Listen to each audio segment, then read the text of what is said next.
Mommy, isang laba lang yan sa Pride Bar Blue.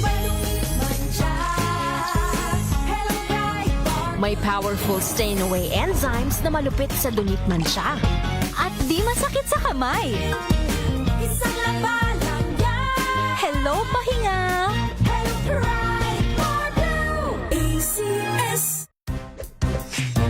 Tanggaling-galing mo. Smart dishwashing paste ko. Pritong ulam na masebo, plato o kaldero.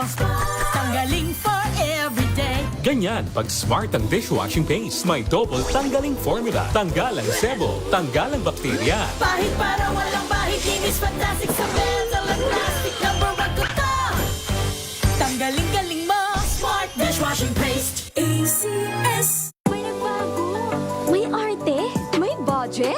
Akala nyo lang yon. So solid. White rose papaya, wow, white rose. White rose papaya, wow, white rose. White rose papaya. May glow up with a white rose papaya. White Rose Papaya. May puti power times 2 kasi may papaya at niacinamide. May shea butter and tea tree oil pa. Kutis sulit ang glow up. Glow up with a white rose papaya. White Rose Papaya. Kutis sulit ang glow up. ACS. Tinesting, sinuri, siniyasan. Ang resulta? Super effective ang Shield sa pagpatay ng bakterya at virus. Shield Antibacterial Soap. Believe ang mga eksperto sa Philippine Nurses Association. At si Mami, Tiwala ako sa Shield. Shield Antibacterial Soap. Napatunayang mabisa. Ang mga nurse, tiwala. ACS. Halina't gumising sa isang masaganang Pinas, kung saan may bayanihan, kasama ang mga nagtataguyod sa ating agrikultura. Kasama ka rin dito, ikaw mismo. Dahil sa masaganang Pinas, lahat tayo may benepisyo. Tuwing Sabado, alas 10:30 ng umaga. Samahan niyo kami at ang Department of Agriculture sa isang oras na talakayan ng higit na mahahalagang usaping pang-agrikultura. Masaganang Pinas sa DZRH. Tara na, halika na, tayo na sa masaganang Pinas.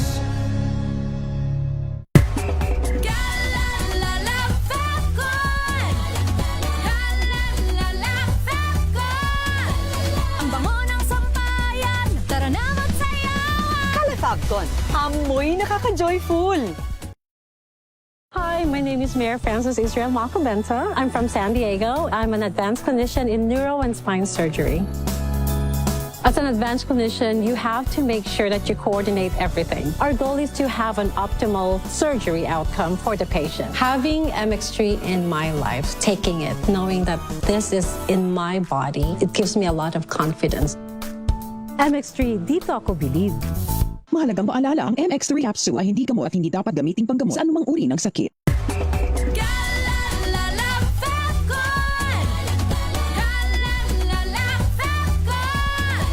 Ang bango ng sampayan. Tara na magsayawan. Calefacton. Amoy nakaka-joyful. Sa puso ng kalikasan, natatangi ang prutas ng mangosteen. Ito ay nagtataglay ng antioxidant compounds na alpha, beta at gamma mangosteen. Ang MX3 capsule ay isang food supplement na gawa sa natural na mangosteen. Ito ay tested and proven to help avoid knee joint pain discomfort para iwas-iwas sa sakit with long-term supplementation through capsules daily. MX3 capsule. Tunay, natural at original. Mahalagang paalala, ang MX3 capsule ay hindi gamot at hindi dapat gamiting panggamot sa anumang uri ng sakit. Wow, ang saya. Isang barangay na labada. Puro mancha pa. Goodbye, pahinga. Mommy, isang laba lang yan sa Pride Bar Blue. May powerful stain-away enzymes na malupit sa dunit mansya. At di masakit sa kamay. Isang laba lang yan. Hello, pahinga. Hello, Pride Bar Blue. ACS. Maulan man, no worries na amoy kulog ang damit. Charm, Fab, Con, bangong kumaka-bloom. Tanggal amoy kulog sa bango ng charm. Kaya gamit ko, Charm Fabcon with Bloom Fresh technology kills 99.9% of kulob-causing bacteria. May aroma burst pa of thousands of flowers and berries. Ang sampay sa loob, no amoy kulob. Kumakaplo sa Charm! Charm Fabcon. ACS. Hello, Washi! Laundry day na naman! Yay! Anong meron? Mancha ng chocolate, putik, may libag pa. Kaya natin yan! With Pride Washing Machine Detergent, may triple stain-away formula. Tanggal ang makapit, madikit, at malupit na dumit mancha. Kaya easy-easy ang labada. Mula noon hanggang ngayon. All you need is pride. All you need is pride. ACS. Sa lahat ng bagay, simula pa lang, siguraduhing max protection na.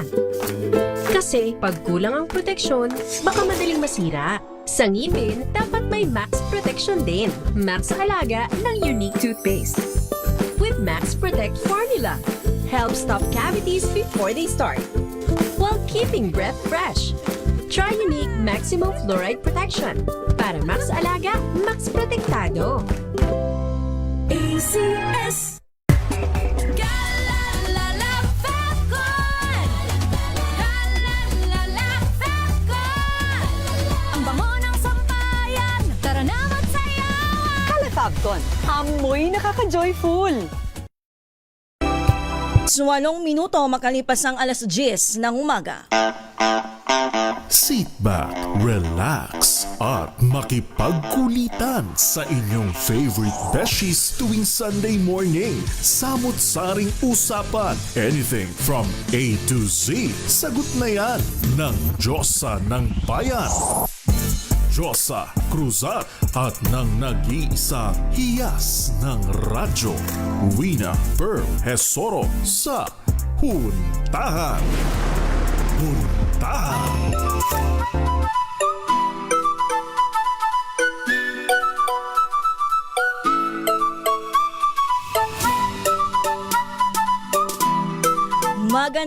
Magandang happy na maganda pa. Happy Sunday morning, Luzon, Visayas at Mindanao, Pilipinas. Araw po tayo ng linggo, tama ba? August 23, 2026. Samahan niyo po sa isa na namang episode ng inyong favorite Sunday morning habit kung saan kwentuhan lang tayong lahat. Ako po si Beshi Josa Cruzat. At ito naman po si Wina Pearl Hesoro. Para sa DZRH, una sa Pilipinas. Una sa Pilipino. Sobrang init ngayong umaga, Beshi. Yes, sobrang init nga, Beshi. Medyo nanibago ako sa init. Di ba, syempre, nung mga nakaraang araw, nasanay tayo sa medyo maulan. Sa wet look. Oo, sa wet look. Pero hindi ko naman sinasabing gusto ko ang ganong panahon, Beshi, ha? Yung binabanggit ko nga lang, syempre, nasanay tayo na maulan, mapresko, malamig. Tapos biglang biglang ipaparanas na naman sa atin tong sobra-sobrang init. Alam mo naman kasi, totoo naman parang, alam mo, sinasabi ng iba, ang ulan is blessing. Pero kapag sobra-sobra na, kapag hindi na yan blessing. Yes. Alam mo yung gusto natin, bumabaha tayo ng blessing. Pero itong mga pagbaha, mula sa malalakas ng ulan, hindi ito blessing, Beshi. Ano to, Beshi? Anong tawag? Sakuna na talaga Sakuna. Yes. Ayaw natin ng sakuna. Lalo na, Beshi, pagka andyan ang mga pagbaha. Diba? Yan na, nakikita mo na ang ating mga kababayan na nag-i-evacuate. Oo. Ando na naman ang mga bilang, nagsisitaasan ng bilang ng evacuees. Super taas o saludo ako sa mga kababayan natin na nakatira sa mga mabababang lugar na taon-taon ay alam naman na nila na binabaha sila. Alam mo yung pagod na taon-taon ka mag-i-evacuate, taon-taon ka maghahakot ng gamit, ng iyong sarili, ng iyong pamilya papunta sa evacuation center. Hirap ito, ha? Kasi ikaw nga mag-empake ka lang papunta sa kung saan. Sobrang hirap na eh. Paano pa kaya kapag taon-taon ka nagiging bakwit? Parang ang hirap nito. Dagok talaga ito. Alam mo, hindi natin maiiwasan, Beshi, ang ulan. Kasi yan ay talagang natural. Yes. Yes. Pero yung ating mga preventive measures, yun ang dapat na paigtingin Ang hindi ng natin ng gobyerno. Ang parati nating iniisip, Beshi, bakit hindi natin maiwasan itong mga pagbahang ating nararanasan? Di ba, Beshi, mag-scroll ka lang sa social media, makikita mo ang ating mga kababayan na kawawa dahil lubog na lubog sa baha. Alam mo, may mga nakikita ko sa Facebook. Alam mo, lagi yung mga Pilipino kasi lagi na lang tinatawanan ang mga problema. Pero dinadaan sa joke. Oo. Alam mo, may nakita ako parang ginawang parang ala resort. Yung sa Pampanga ba yan, Beshi? Kung di ako Hindi ko alam kung saang eksaktong lugar, pero ginawa nilang parang ala resort. Pero kung ako yung namumuno sa lugar na yun, ang laking insulto yun. Kung parang sasabihin ng mga kababayan mo ay parang resort na ang peg dahil lamang sa buhos ng ulan. At ang daming mga batang lumalangoy. At yan ata, Beshi, yung sinita ng mga otoridad. Kasi nga, kinansila ang bahay tuloy. Kinansila ang pasok para nga maging safe ang mga bata, ang mga estudyante. Tapos andun sila. Ginawang resort. Hay nako, hay buhay. Alam mo, nung mga bata pa tayo, kabataan natin talaga na mga naliligot. Kabataan pa rin naman tayo ngayon. Oo, ngayon. Pero hindi na kasi natin ginagawa itong sasabihin ko. Yeah, sabagay, ang lumigo sa ulan. Pero hindi tayo nagtampisaw sa baha. Kasi napaka-unhealthy, unsanitary nito. Ang dami nating pwedeng makuhang sakit. Kaya siguro, alam mo yung mga bata kasi hindi, sa sobrang hirap ng buhay, hindi na nakakapag-resort. Kaya makakita lamang sila ng baha, so talagang magtatampisaw na sila, di ba? Tsaka, Beshi, bata yan eh. Ang enjoyment andyan talaga. Gusto nilang mag-explore. Gusto talaga nilang gawin kung ano mga pumapasok sa utak nila eh. Nananalo ba yung kanilang intrusive thoughts? Yes. Pero dapat naman sa ating mga magulangin ay bantayan. Kasi kalakip nitong mga pagbaha, pag-ulan ay ang mga sakit. Nandiyan ang dengue, ang leptospirosis. Lalo na ngayon ang leptospirosis, Beshi, sabi daw tumataas ang bilang ng kaso. Alam mo yung mga ganitong panahon talaga ay alam naman natin. Alam na kumbaga. Yes. Kung saan patungo. Ang mga umuultaw na problema, which is, alam na nga natin lahat, pero bakit parang ganun pa rin, taon-taon pa rin nangyayari. Pero malala ito, Beshi Alam mo yung parang ngayon lang ata uminit sa buong buwan ng Agosto. Oo nga Beshi, nabigla din ako na biglang, mainit na. Parang nung nakaraang araw. Pero Beshi ano lang to? Monsoon break. Sabi daw kasi ng langit, bigyan ko naman sila ng pagkakataon na makapaglaba kasi madami nang umiiyak, umaaray na hindi makapagpatuyo ng kanilang labada. Ang pangit kaya ng tuyo na pilit na nasa loob. Kulob ang amoy. Baho nun. Kaya naman, sana nakapaglaba na kayo kahapon na para tutuyuin na lang ngayon kasi ang forecast ng Pag-asa is magiging maulan talaga ngayong parating na week. Kita mo naman, Beshi, 3 bagyo. Pero nasa labas pa to ng par. Nasa labas ng par. Ang masaklap dito, nagpapalakas kasi sila ng habagat. Yung habagat, grabe talaga magpaulan sa atin. Grabe talaga yun kung kayo ay sobrang naririnig ninyo. Alam mo yung patak ng ulan na may kasamang mga hangin. Talagang sumisipol, galit na galit, gustong manakit. Parang pag mga ganun, mapapakape-kape ka lang. Buti ko nga, mariresolve ng kape lamang. True. At saka paisip ka, hanggang kailan kaya to? Kailan kaya to titila? Yung mga ganung bagay, Beshi. Alam mo kasi kapag pagkatapos ng summer, syempre, tag-ulan na, alam naman natin, expected naman nating lahat na may mga pag-ulan, pero hindi yung ganito parang rainy season now on its 3rd week. Para naging sinihala siya. Showing. Bukas ulit pa, now showing. Kaya naman, dito sa ating programa, Beshi, tayo ay lagi nagpapaalala na maging alerto. At kapag nagpalikas na po ang inyong mga lokal na pamahalaan, ay tayo sumunod na lang. Oo, wag na matigas ang ulo dahil alam naman natin na ang ginagawa ng ating pamahalaan ay kahit papano para sa ikabubuti ninyo. Oo, alam mo yung ang lungkot-lungkot lamang na hindi tayo susunod ay kasi nandiyan ang makaakibat ng mga ganito ay mga pagguho ng lupa. Alam mo sa sobrang ilang linggong mga pag-ulan, saturated talaga ang lupa. Talagang guguho at Landslide. guguho talaga ang mga iyan. Kaya tayo po ay manatiling maingat, maging alerto, and of course, Mag-pray. let's pray na maging manatiling matatag ang pamilyang Pilipino. Speaking of that, Beshi, yan ang ating pag-uusapan. Oo naman. For today's video. For today's episode. Pero bago ang ating huntahan, Beshi, puntahan muna natin ang mga balitang pinaka tinutukan na dito sa DZRH. Ayaw niya mag-play. Ayan. Katulad ng aking binanggit kanina, 3 bagyo ang patuloy na minomonitor ng DOST Pag-asa. Sa labas po yan ng Philippine Area of Responsibility. Kabilang dito ang Typhoon Saudel na nasa layong 2,255 kilometers silangan ng extreme northern Luzon. Taglay nito ang lakas o ang pinakamalakas na hangin na 175 kilometers per hour at pagbugsong aabot sa 215 kilometers per hour. Inaasahang papasok ito sa par bukas at papangalan ng bagyong Obet.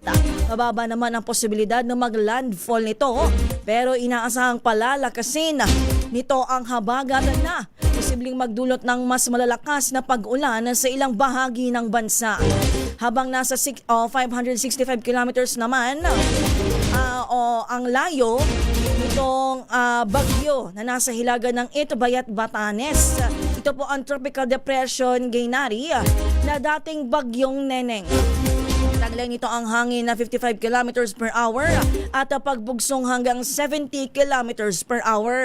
Samantala, ito namang ikatlong tropical depression na namataan sa layong 1,205 kilometers sa silangan ng Eastern Visayas ay taglay ang pinakamalakas na hangin na 55 kilometers per hour at pagbugsong hanggang 70 kilometers per hour.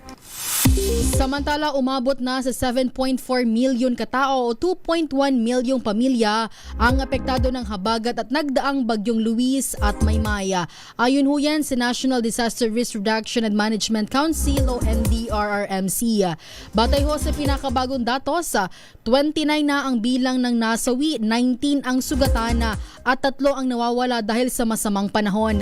Nasa 40,600 katao naman o 11,900 na pamilya pa ang kasalukuyang nasa nasa evacuation center. Samantala, umabot sa tinatayang 4.7 billion pesos ang pinsala sa infrastructure at 1.7 million pesos o billion pesos naman sa agrikultura. Nasa 1.1 billion pesos na rin ang ayudang naipamahagi sa mga apektadong komunidad. Sa ngayon, 18 na lugar ang itinaas sa state of calamity, kabilang dito ang buong lalawigan ng Bataan, Bulacan, Pampanga at Cavite. Ito na, nararamdaman na ng kagawaran sa kalusugan ang unti-unting pagtaas ng kaso ng leptospirosis kasunod ng ilang linggong baha epekto ng habagat. Sabi sa DZRH ni Health Secretary Edwin Mercado, maaaring maramdaman ang mga sintomas ng sakit sa loob ng 5 hanggang 15 araw. O yung mga lumusong po sa baha kung sa ngayon ay hindi pa ninyo nararamdaman, abay, sabi po ng DOH, ang sintomas ay sa loob ng 5 hanggang 15 days. Kaugnay nito, binanggit ni Mercado na nagbukas na ng fast lanes ang DOH sa lahat ng pagamutan nito. Ito po ay upang maprioridad ang mga may sakit nga po na leptospirosis. Nagpakalat na rin umano siya ng rapid response teams na sasadyaing magtungo sa mga binahang lugar upang magtayo ng help desk. Samantala, sa iba po nating balita, itinalagang bagong pinuno ng National Capital Region Police Office, si Police Brigadier General Christopher Abrahano. Kapalit po ng magreretinong si Police Major General Anthony Abirina. Batay sa General Orders na may petsang August 22, magsisilbing officer in charge ng NCRPO si Abrahano. Epektibo po ngayong August 23, ngayong araw po yan ng linggo. Miyembro ng PNP Academy kaagapay class of 1996, nagsilbing Regional Director ang general sa Northern Mindanao o Police Regional Office 10. Saglit din siyang naging leader ng Criminal Investigation and Detection Group sa ilalim ni dating PNP Chief Nicolas Torre III. Kinumpirma naman sa DZRH ni PNP spokesperson Police Colonel Alan Reyco na gagawin ang turnover kay Abrahano ngayong linggo ng umaga matapos ang higit isang taong serbisyo ni Abilin sa seat of power. Umabot naman sa record high na 13,441 to be exact ang applicants na pinayagang sumailalim sa 2026 bar examinations. Ayon sa Supreme Court's Office of the Bar Confidant, ang mga cleared applicants ay mula sa 14,291 na nagparehistro para sa exam na itinuturing na pinakamaraming registration sa kasaysayan ng bar examinations. Gaganapin ang pagsusulit sa September 6, sa September 9 at 13 sa 15 testing centers sa buong bansa. Itinalaga naman ng Supreme Court ang San Beda College, Alabang, dyan po sa Muntinlupa City bilang national headquarters ng examinations. Habang si Associate Justice Samuel Gerlan ang magsisilbing chairperson ng 2026 bar. Noong 2025, 13,193 applicants ang nagparehistro sa bar exams kung saan 11,420 ang sumailalim sa pagsusulit. Nasa 5,594 ang pumasa o 48.98% ng mga sumailalim nga po sa exam. Samantala, abiso po sa ating mga motorista dahil asahan na pong sisipa muli ang presyo ng produktong petrolyo ngayong linggo. Batay po sa 4 na araw na trading sa pandaigdigang merkado, tinatayang tataas ng 2 pesos and 23 centavos ang kada litro ng diesel. Maaari namang tumaas ng 1 peso and 51 centavos sa kada litro ng kerosina habang 1 peso and 4 centavos sa kada litro ng gasolina. Ang muling pagsipa ng oil prices ang bunsod na nagpapatuloy pa ring tensyon sa gitnang silangan. At yan na po ang kabuuan ng ating pagtutok sa mga balita dito pa rin po sa DZRH. Sa ating pagbabalik, pagkwentuhan natin, ang pag-usapan natin kung paano nga ba manatiling matatag ang pamilyang Pilipino sa kabila nga po nitong mga napag-usapan namin ni Beshi kanina. Itong mga natural disaster na supernatural na napakalakas. Now, it's 4th week na. 4th week na. Hay nako, sa kabila po ng mga pagbaha, nitong epekto ng habagat, itong mga nakaraang buwan na hanggang ngayon, at sa tingin natin ay magiging epekto nga nitong mga sama ng panahon ang mahal na bilihin. Kasi di ba kapag ganyan, yung mga magsasaka hindi nakakapag-ani ng maayos, nakakapagsaka. So yung mga fresh produce natin, mahal. Tsaka yung mga Beshi, yung mga pananim natin, mga gulay, prutas, nasisira. Ang yung tendency niyan, tataas ang kilo, di ba? Yan, ang mga yan pag-uusapan natin at ang dagok ng pamilyang Pilipino regarding those. Uy, Beshi, pero po sa mga kababayan natin dyan, pwede po kayo mag-text sa aming pong text line. Meron nga pala kaming text line. Yes, nakakalimutan na natin, Beshi. Ang aming pong text line na 0919-2826-485. Ulitin ko lang po, 0919-2826-485. Pwede po kayo mag-message dyan. Kamusta po kayo ngayong araw ng linggo? And of course, sa mga laging sumasama sa atin sa YouTube, feel free to comment sa aming YouTube via DZRH News Television. Gayon din sa aming Facebook Live via DZRH News. Lahat ng yan sa ating pagbabalik dito pa rin sa Huntahan, Pilipinas, ang ating oras, 10:25. Ang oras na yan. God has helped us really develop that attitude of gratitude because we have so much to be thankful for being here in Canada. So we are here with MX3. I get to be so active in sports, but also doing this line of work even when we travel, when we bring MX3 with us, it's really helping us a lot. It's a must-have. Yeah. We never leave home without it. MX3 is our supplement of choice. Dito kami bilib. Mahalagang paalala, ang MX3 capsule ay hindi gamot at hindi dapat gamiting panggamot sa anumang uri ng sakit.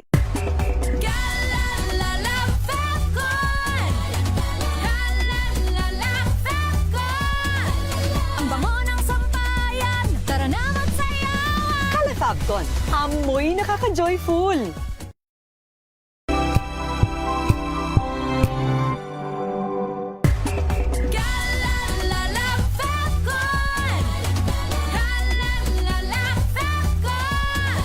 Ang bango ng sampayan, tara na magsayawan. Calefabcon, amoy nakaka-joyful.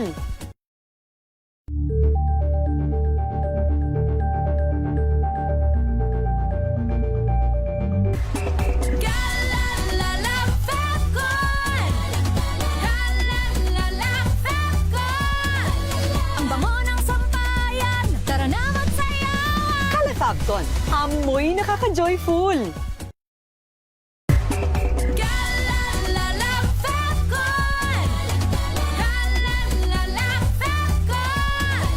Ang bango ng sampayan, tara na magsayawan. Calefabcon, amoy nakaka-joyful.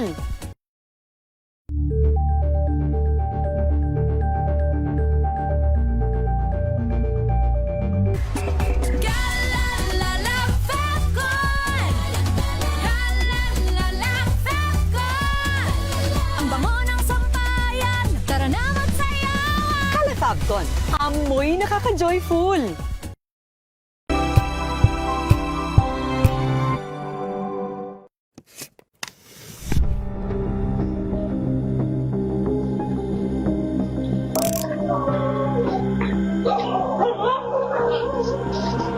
Hindi nakakaawa yung mga delivery rider o yung mga rider na ibig sabihin yan yung last resort nila na nagmamakaawa sila na kung meron pa nga nakalagay, pera na lang kunin nyo, motor na lang kunin nyo, wag lang yung buhay ko. Ayaw natin na nagte-trending. No? Nagte-trending kung hindi, ayaw natin may nadidisgrasya. Pero dahil nga to trending, ito ay magkakos ng shame ng pagkahiya doon sa kumpanya. Bakit mo dinidecline? Ikaw, complain kita. Pag kinomplain ka, 2 araw na suspension yung pinakamaikli nun. So meaning 2 araw na walang kakainin yung pamilya mo, yun yung ibig sabihin nun. At walang verification yun. Marami tayong issue, totoo. Pero ito ay blanket to eh. Ang daming provision na ito na magbibigay sa amin ng mas maayos na sistema ng hanap buhay. So yung ILO Convention na ito.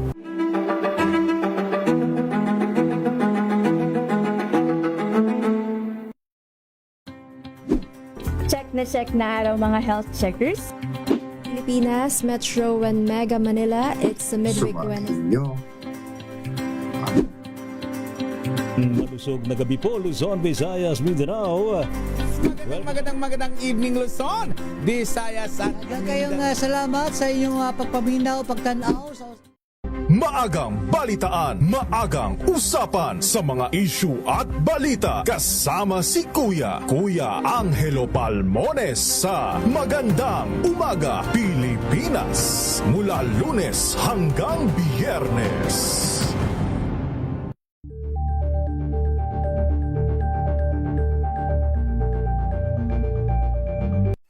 Mga balitang gigising sa inyong umaga. Mga balitang kailangan mong malaman. Mapapakinggan sa ACS Balita sa 2x2. Kasama sina Anthony Taberna at Jerry Baha. Lunes hanggang Biyernes.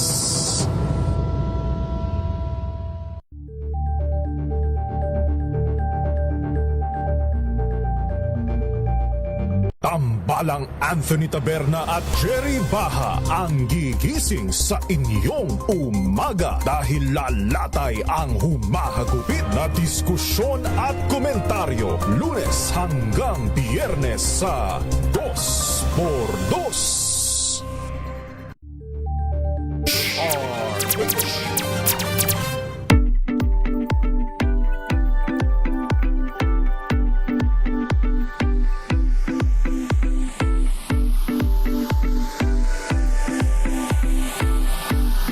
7:30 na po ng umaga, kayo ay nakatutok pa rin sa inyong favorite Sunday morning habit. Ito po ang Huntahan with your beshies. Ako pa si Josa Cruzat. At ito naman po si Wina Pearl Hesoro.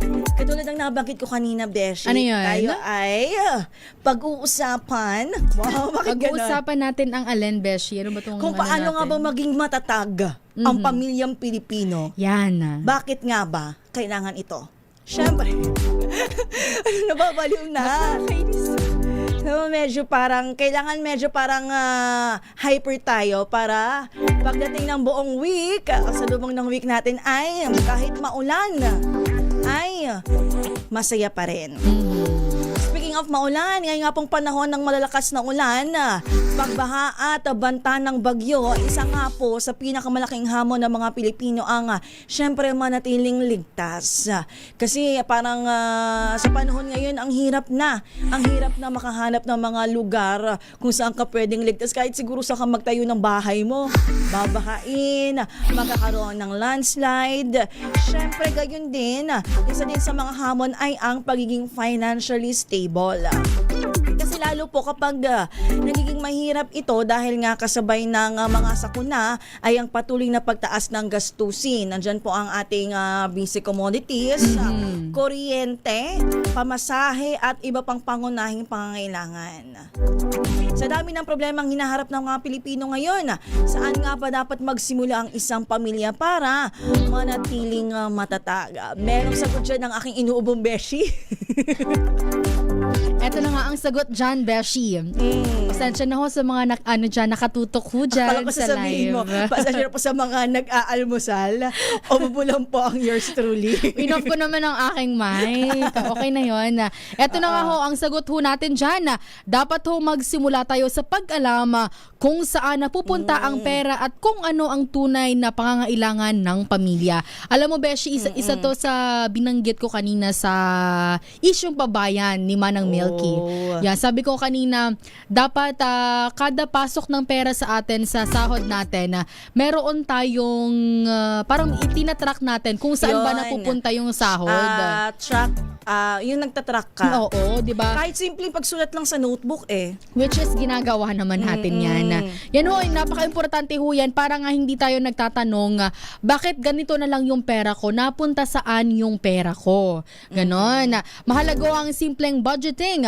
Unahin po natin ang ating pagkain, tirahan, utensils, education na di ba pang basic needs bago po ang ating mga wants. Yan ang parating binabanggit. Unahin natin ang ating mga pangangailangan bago ang mga gusto natin. Di ba? Pag kami mga sobra, alam ko pala. Pag may mga sobra, ayun, pwede ho tayo pasundot-sundot ng mga gusto natin. Pero hanggang sa ngayon na wala pa namang sobra, unahin natin yung mga pangangailangan Alam mo, natin. hindi mo naman kasi kailangang pahirapan ang sarili mo sa pagtatrack. By simply jotting down lang kung saan napupunta yung expenses mo, okay na yun. Parang mababacktrack mo na kung saan nga ba napunta. Akala ko meron pa akong ganito. Ganito, ganyan. Kaya yung iba, alam mo, natatawa ko yung iba, nagugulat kasi may sobrang pera sa wallet. Hindi nila alam, may nalimutan pala silang bayaran. Si Wina yun. Wag nyo kung kakalimutang bayaran ng renta nyo, ang Meralco nyo, tubig. Yan ang mahirap ng makalimutan.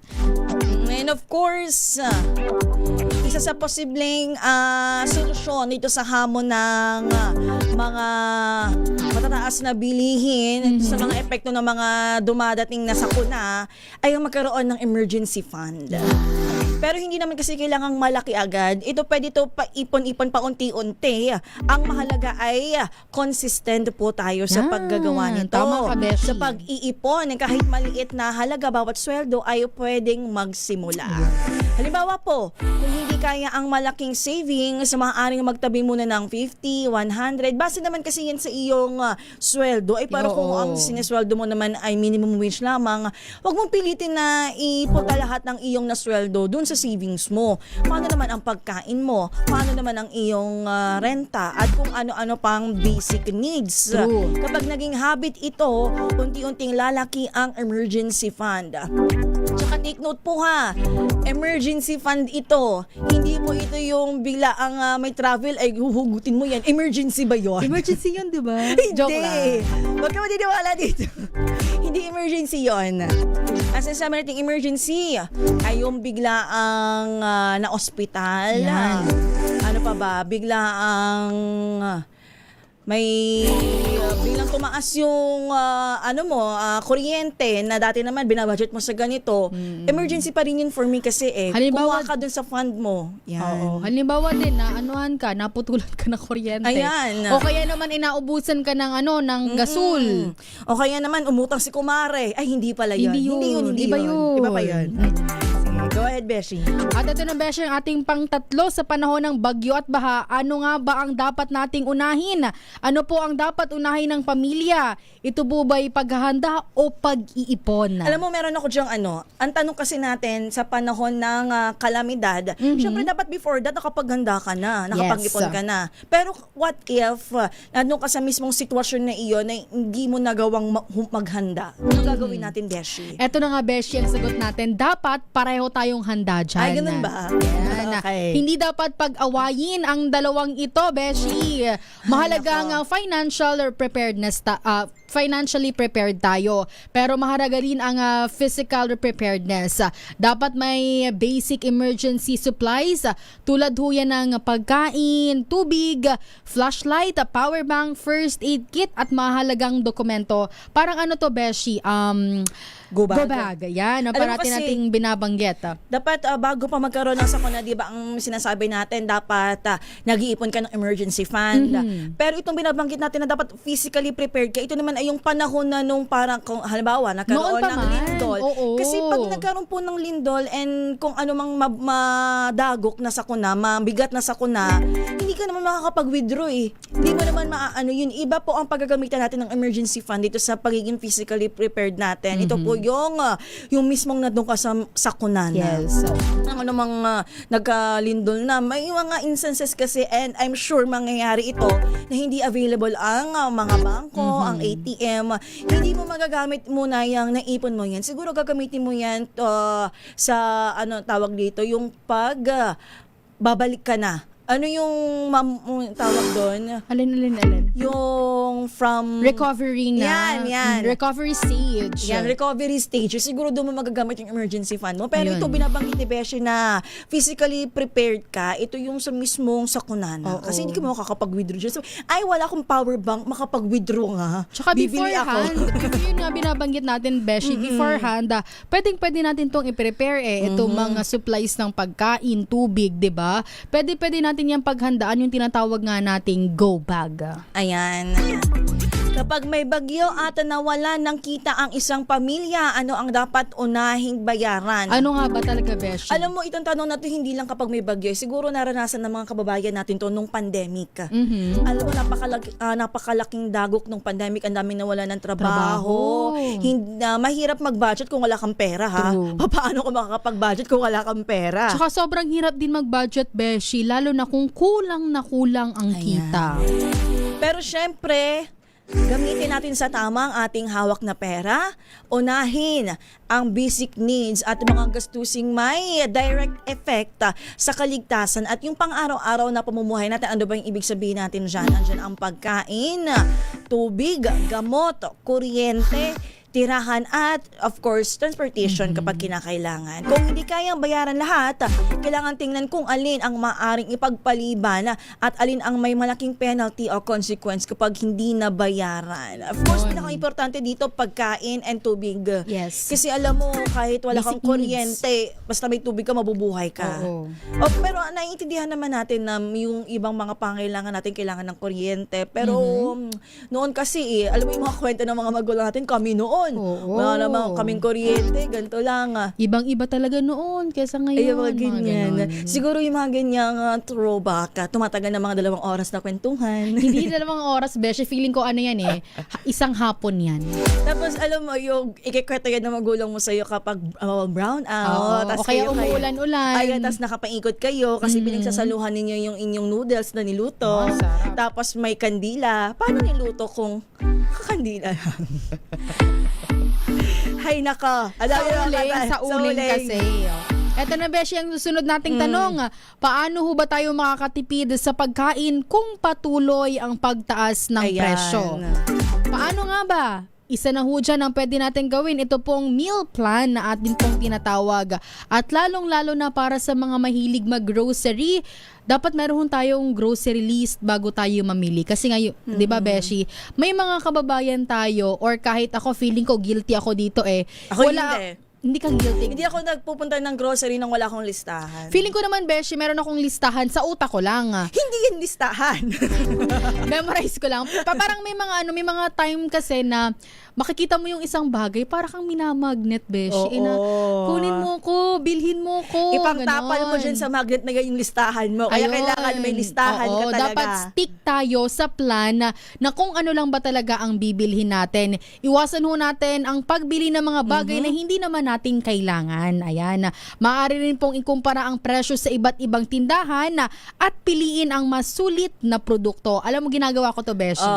Parang nagka-canvas muna ako. Saan kaya ang mas mura? Parang mas mura dito ng ganitong cents lang. Kahit cents lang, di ba? Beshi, malaking factor yung kahit mababang sentimos lang. Naku, malaking malaking tipid na yan para sa atin. Pero sabi po dito, mahalagang tandaan na hindi ibig sabihin na ng pinakamura ay laging pinakamaganda. Kalidad. Yan. Natingnan pa rin ho natin ang kalidad at dami nito. Uy, may nabanggit ka na isang solution natin dyan, yung meal planning. Alam mo, ang daming kung nababasa na parang ayaw nila nito kasi parang ang hirap niya gawin and in the end, sobrang gastos niya. Oo nga talaga, Beshi. Pero nasa sayo naman kasi kung paano mo ipaplanin, baka naman yung planning mo ay sobrang social na pagkain. Oo, baka mahal naman yung binibili mong ingredients. Na hindi mo naman kinakain before. Syempre yung meal planning mo, yung kinakain mo talaga. Sabi ay chicken lang yung binili mo, steak. Diba? Mga ganon-ganon. At saka itong meal planning, alam mo, kailangan dito is yung hindi maumahin sa ulam. Tiyaga, Beshi, kailangan din ng tiyaga dyan. Kasi alam mo, yung ibang meal planning na nakakatipid talaga kasi biruin mo, magluto ka ng dalawang potahe, adobo at isang gulay. Tapos, chapsuy. Ulam mo yan for nahalinhinan for the whole week. Kaya sinasabi ko, hindi ito para doon sa mga maumahin sa sa ulam. Ito yung para sa mga, okay lang ako isang linggo na ganitong ulam. Kaya kung ikaw ay medyo parang pihikan sa ulam at gusto na talagang paiba-ibang menu araw-araw, ay hindi sa'yo ang meal planning. Totoo yan. Siguro more research pa. Kasi di naman, ako nakikita ko lang ito base sa mga napapanood kong reels. Ang dami pa natin pag-uusapan and of course, mamasahin natin ang inyong comments. Sa ating pagbabalik po yan, huwag niyo po kaming iwan ang ating oras. 10:43.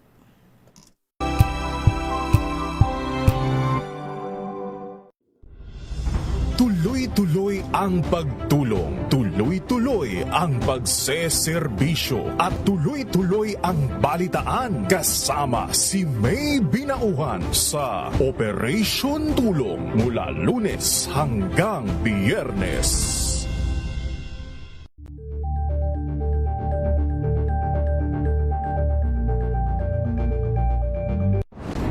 Kung good vibes ang hanap mo, dito ka na sa sigurado! Mula sa mga istoryang nagbibigay ng inspirasyon hanggang sa mga kwentong may dalang solusyon.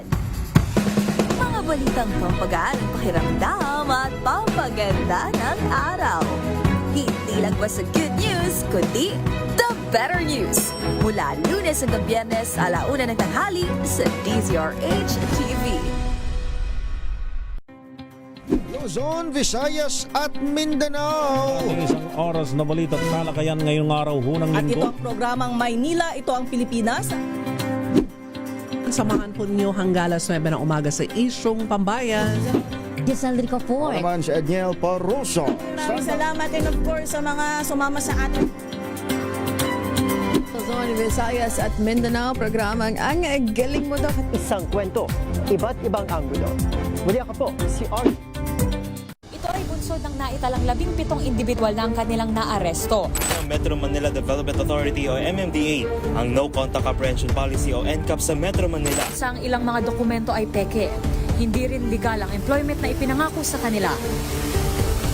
Sa mata ng batas, mananagot ang sangkot at may sala. Dahil sa bawat paglabag, may karampatang parusa. Alamin ang mga pananagutan sa likod ng mga bawal dito sa Hoy Bawal yan tuwing Sabado, alas 11:30 ng umaga. Dito lang sa DZRH TV. Check na araw mga health checkers. Ang mabuting balita ng ating Panginoon. Kasama pa rin ang ating mga eksperto. Ito po ang inyong balerina ng bayan, si Lisa Makuha Elizalde. Ito po ang Radio Henyo sa DZRH. Una po ng isang magandang hapon. Nagsimula sa pangarap hanggang sa maabot ang tagumpay.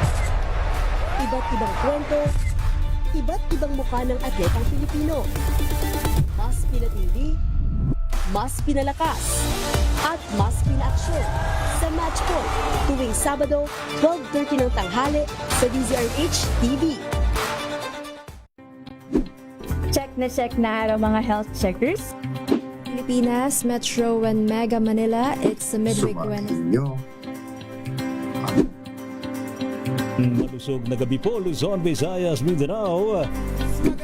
Magandang evening Luzon, Visayas at Kayong salamat sa inyong pagpaminaw, pagtanaw.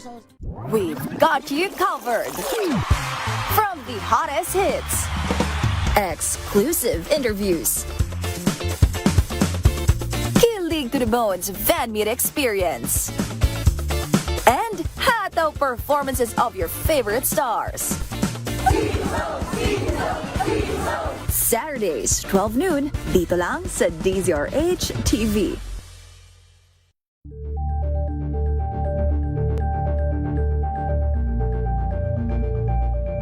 Kasabay ng mga hamon at pagbabago sa paglipas ng panahon, nananatiling tapat ang DZRH sa paghahatid ng serbisyo sa publiko. Mas pinalawak ang pagpapaabot ng balita at impormasyon, hindi lang sa radyo, kasama na rin ang telebisyon, live streaming at social media para ihatid ang mga kwentong makabuluhan at napapanahon saan ka man naroroon. Mula noon hanggang ngayon, mananatiling kaagapay mo ang DZRH, naninindigan sa paghatid ng katotohanan at sa paglaban sa patuloy na pagkalat ng disinformasyon at sa pagyakap sa makabagong teknolohiya at sa patuloy na pagsulat ng kasaysayan, mananatiling kasama mo ang DZRH saan ka man sa mundo.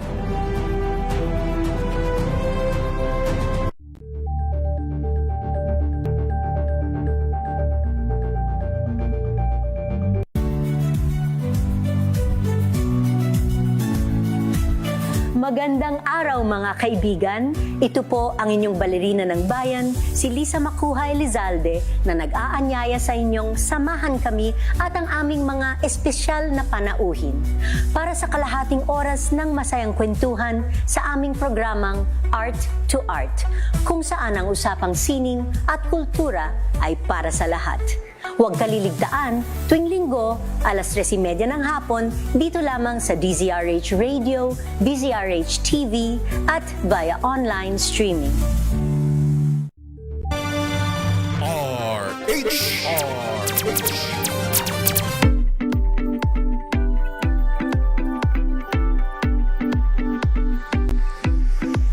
10:49 ng umaga. Basahin ko lang dito yung comment ni Mr. Resita Atienza. Sabi niya, hindi ako bumibili ng gulay at prutas na mahal. Meron namang ibang fruits and veggies na mura. May panahon na mura ang ibang gulay at prutas, yun ang binibili ko. So, ang technique niya is to wait kung kailan na mas mura ang gulay at prutas at doon siya bumibili ng madami siguro for stocks. Hindi masyado gumagana, Beshi, itong monitor ko. Pero yun, magandang umaga kay Sir Melvin Letrodo, Ma'am Teresita Atienza, Dudo Prayboy. Magandang umaga. Hanggang doon lang inabot ng aking monitor, Beshi. Sorry na. Sa gitna ng mahal na bilihin, dapat ba talaga magbawas ng lahat ng luho? Oo. Hindi naman lahat. Yes, 100%. Charis. Pero kung sobrang mahal ng mga luho mo is... Yun na. Dapat bawasan na yan. Pero kung hindi naman, at kaya pa rin naman, pasok pa rin naman sa banga, hindi naman kailangang alisin lahat. Ang mas mahalaga ay matutong mag-prioritize. May mga gastos kasi na nagbibigay ng enjoyment at pahinga. Alam mo, binabasa ako. Ano? Hindi ito para i-justify yung pagkakape ko, ha. Pero kalagay, kung nakakapagpasaya, nakakapagpagaan ng araw mo ang 150 pesos na iced coffee, bilhin mo na yan. Sabi ka na. Bakit mo naman kasi makakababain yung sarili mo kaya ka nagtatrabaho, di ba? Ano? Basta meron kang nasa-save, yun na yun. Ay nako, at hindi naman masamang gumastos para rito kung pasok nga po sa budget. Ang problema ay kapag nauuna nga ang wants kaysa needs o ginagamit ito, naglo-loan ka para hindi naman sa pagbayad ng kuryente o yung mga importanteng bagay, kundi para lamang maipagpatuloy ang lifestyle na hindi na kayang suportahan ng income. That's a no-no. Diba? Kung may utang naman ng pamilya, dapat bang mag-ipon o bayaran muna ang utang? Ano, Beshi? Anong sagot? Ay, ako iniisip ko kasi yung sa sarili ko kung may utang ang pamilya, dapat bang mag-ipon pa o bayaran muna ang utang? Ang hirap kasi nung uutang ka tapos pantapal din sa utang, di ba? Doon ka malulubog talaga sa utang. Siguro as much as possible, kung tao yung inutangan mo, kausapin mo siya, manghingi ka ng timeline, calendar, kung kailan ba, maging honest ka sa kanya. Kailan mo ba kayang bayaran? Ayan, ganon. ganyan. Para naman, tapos kung mag-demand siya, gawin mo ang lahat para bayaran yun kasi pera niya din naman yun Depende. Yun yung aking personal thought para dyan sa tanong na yan. Yan, dahil 8 minutes na lang, Beshi, itong tanong naman sa ganitong panahon ho ba, maganda ba nga magdagdag tayo ng ating source of income? Oo. Diba? At ang sagot natin dyan ay binanggit na ni Beshi. Oo. Kung kaya ho ng ating oras at resources, malaking tulong po ang additional income. Pero dapat maging maingat sa mga online offers na nangangako ng mabilis at malaking kita. Actually, ito nga dapat ang ginagawa siguro. Magdagdag ng source of income. Pero yung legit yan. Yes. Pagka inofera naman tayo ng sobrang ganda naman, ayan ang sinasabi nating too good to be true. Pag too good to be true talaga, again, it's a no-no. Mas maganda pong piliin ang sideline o negosyo na malinaw ang kita, gastos at risk. At huwag nga tayong mangutang ng malaki para lamang magsimula ng negosyo na hindi pa napag-aaralan. Alam mo, siguro, ang masasabi lang natin na para manatiling matatag ang pamilyang Pilipino dito sa patuloy na hamon ng buhay, na hamon ng buwan ng Agosto. Now, it's 4th week. Siguro isa sa mga dapat gawin ay Beshi? Huwag maghintay na magkaroon muna ng malaking kita bago magsimulang maghanda. Hindi natin kailangan ng bulto ng pera para lamang simulan ang paghahanda. Katulad nga na nasabi natin kanina, kahit paunti-unti, it's the consistency that counts. Alam mo, Beshi, sabi dito ni Melvin Ugbamin, bayad muna sa utang. Ayun, yun ang kasi kanya. Kung hindi tayo magbayad, hindi ka na makakautang ulit. Sa true. Sabi ng mga lender, hindi ka na makakaulit. Yan. Kasi hindi ka na. Ay, nako. Tsaka kapag kasi ikaw din naman ang masisira. Katulad nga ng pangalan mo nabanggit din niya. naman talaga. Ika nga na hindi natin kontrolado ang lahat ng mangyayari, pero makokontrol natin kung paano tayo maghahanda. Siguro, to sum it up, para lamang maging matatag tayo dito sa patuloy na hamon ng buhay na siguro sa tingin ko magtatagal pa to siguro hanggang sa umiikot ang gulong ng palad. Ang panahon, habang tuloy-tuloy ang pag-usad ng panahon ay tuloy-tuloy ang hamon ng buhay. Kaya siguro maging handa na lamang tayo sa lahat ng bagay. Yun naman ang magiging sandata natin, ang maging handa. Yan. Sa lahat ng bagay, alam mo, sabi nila, kung may susuksok, may madudukot. Ayan. Tama. Kahit papaano, kahit barya-barya yan, isuksok mo yan. Para kapag dumating ang panahon na kailangan, ay madudukot mo yan. At dahil 5 minutes na lang, Beshi, bago mag-alas 11 ng umaga, pasadahan ko na itong mga nagko-comment sa ating Facebook Live. Magandang umaga po kay Sir J. Morales, kay Kapanalig, mula daw dyan sa West Bahak-Bahak, Olongapo City. Makulimlim daw, pabugso-bugso ang may hinang ulan at may pagkamasungit pa rin ang panahon. So West Bahak-Bahak, Olongapo City. So talagang Dumudungaw na hindi ang hanging araw, kundi si habag. Magandang umaga din po kay Sir Ramon Aguilar from Caloocan City, North. Pati utang mga ma'am, huwag kalimutang bayaran. Sabi niya yan. Magandang umaga din po kay Sir Leo Cervantes Havares mula daw sa Puerto Princesa City sa Palawan. Sir Aaron Hervilla, happy Sunday everyone watching from Cubi-Cubi Nasipit, Agusan del Norte. Pabati daw po ulit sa kanyang nanay na si Nanay Telly Hervilla at sa kanyang girlfriend na si Annalyn Duran. Happy Sunday and God bless. Magandang umaga sa inyong lahat. At happy Sunday. Sana kahit sobrang maulan itong darating na week natin is sana we stay positive. Wala naman tayo magagawa na mag-stay positive. Hi Kyle Hendricks, happy morning. Sana daw maka-move on na daw siya. At bakit Ipag-pray ko naman? yan, Beshi. Ipag-pray ko yan. Ano na naman ang napagdaanan? Next week, i-guess natin. Pag-uusapan natin. Tulungan natin siya Yes. na sagutin ang kanyang maka-move on na kung saan man siya mag-move on. Magandang umaga, of course. Sa mga sumama sa atin via YouTube naman, kay Dudu Prayboy, kay Melvin Letrodo, Miss Teresita at Tienza. At hindi ko na siya ma-scroll up. Yan. Napakadami ng Oo nga. mga nagko-comment dito sa atin via YouTube. And of course, sa aking pamilya dyan sa Luzon City, happy Sunday. At syempre, Beshi, sa aking pamilya sa Sorsogon, Mama Gina, Papa Edwin, sa aking mga kapatid, kay Kuya Win, Kuya Joem na nandito na, hello, at sa aking mga pamangkin, magandang umaga. At bago tayo magpaalam, Beshi, gusto ko lang batiin ang aming, ang bagong kasal sa tropahan. Okay. Si Venus at Imay, congratulations sa bagong kasal. Best wishes. At batiin ko na rin ng magandang umaga ang tropa pips, sina Bea, Ali, Missy, si Ali ulit, panibagong Ali. Dalawa sila. Aliana yung isa naman ay Eliza. Okay, Ayan. okay. Si Juby, Annie, Jeff with the double F. Magandang umaga, sir. Si Claire, Selwyn, si Ja, si Lay, si Van, Jasper, si Patrice, at si Jeff naman with the single F. Wow. At kay Glenn, kay Jamaica, kay Jamel, at syempre kay Ken. Magandang umaga. Ingat kayo dyan sa Cam Norte. See you soon. Happy Sunday sa inyo dyan, mga taga Cam Norte. Cam Norterian. Ano ba tawag sa kanila? Hoy, malapit na ang Pasko. Yes, ang Pasko ay kay saya. Wow! Isang linggo na lang, dudungaw na si Jose Marichan at natunaw na si Mariah Carey. Akata na tayo ng All I Want for Christmas is You. Money! Manghingi na tayo ng bonus. Tsaka ano pa may sasabihin ko? Next weekend is long weekend na naman. Planuhin ng maayos ang inyong mga lakad at i-go mo na yan basta pasok sa budget. Truth.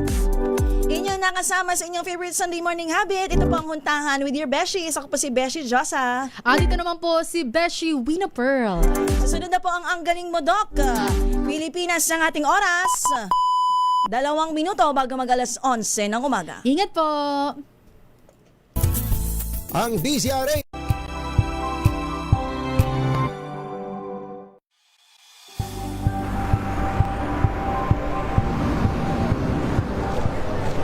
Pa rin ang ating mga eksperto. Dito lang sa Expert Opinion. Ito ang The Better News. TNVS. Trending and Isang kwento, iba't ibang anggulo. Dito sa